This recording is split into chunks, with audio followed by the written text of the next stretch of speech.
certains ions sont identifiables en solution. En effet, un ion peut réagir à l'ajout d'un détecteur et donner naissance à un précipité. Ce précipité est en fait un solide insoluble formé par l'association d'un cation et d'un anion.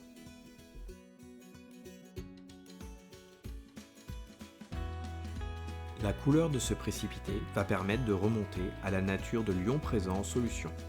L'ion sera ainsi identifié. Commençons par l'identification des ions chlorure de formule Cl-. Prenons une solution contenant des ions chlorure Cl-. Ajoutons-y le détecteur des ions chlorure, le nitrate d'argent. Il se forme alors un précipité blanc. Exposé à la lumière, ce précipité a tendance à noircir. Ce précipité blanc qui noircit à la lumière est caractéristique des ions chlorure Cl-.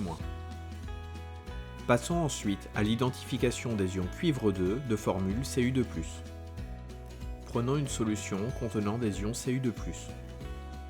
Le détecteur à utiliser pour ces ions est la soude ou hydroxyde de sodium. L'ajout de soude donne un précipité bleu. Ce précipité bleu permet d'identifier les ions cuivre 2 Cu2+. Parlons maintenant de l'identification des ions fer 2 de formule Fe2+. Prenons une solution contenant des ions Fe2+. Comme pour les ions cuivre 2, le détecteur à utiliser est la soude ou hydroxyde de sodium. Lors de l'ajout de soude, on obtient un précipité vert. L'apparition de ce précipité vert indique la présence d'ion fer 2 Fe2+.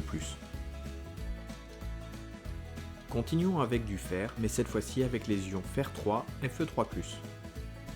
Versons un peu d'une solution contenant des ions Fe3+ dans un tube à essai. Ajoutons-y encore une fois de la soude ou hydroxyde de sodium. On obtient un précipité orange rouille. Ce précipité rouille est caractéristique des ions fer 3 Fe3+.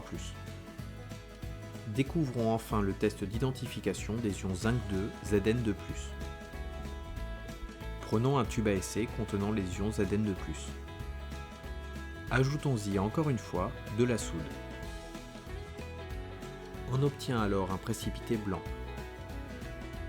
Ce précipité blanc permet d'identifier les ions zinc 2 Zn2+. Faisons un bilan de tous ces tests. Rappelons dans chaque cas le détecteur utilisé, le précipité obtenu et l'ion que l'on pourra ainsi identifier. Lors d'un test au nitrate d'argent, si un précipité blanc qui noircit à la lumière apparaît, alors la solution testée contient des ions chlorure Cl-. Lors d'un test à la soude, l'apparition d'un précipité bleu indique la présence d'ion cuivre 2 Cu2+. Si lors de l'ajout de soude, on obtient un précipité vert, ce seront les ions fer 2 Fe2+, qui seront mis en évidence. Si l'ajout de soude fait apparaître un précipité rouille, c'est que les ions fer 3 Fe3+ sont présents. Enfin, si ce test à la soude donne un précipité blanc, on identifiera les ions zinc 2 Zn2+. Pour terminer, illustrons l'intérêt de ces tests d'identification en prenant une solution inconnue dont on ignore la composition. Nous allons réaliser deux tests, car nous avons vu précédemment deux détecteurs. Commençons par verser un peu de cette solution inconnue dans deux tubes à essai.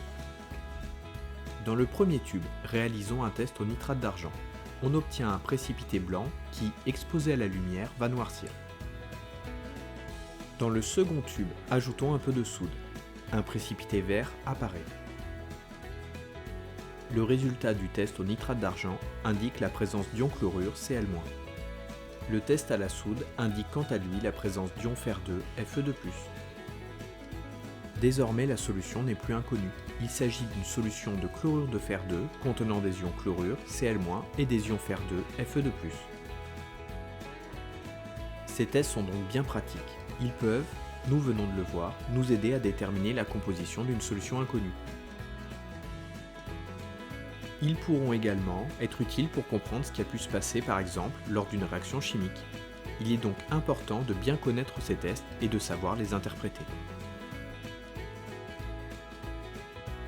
Si la vidéo vous a plu, n'hésitez pas à vous abonner.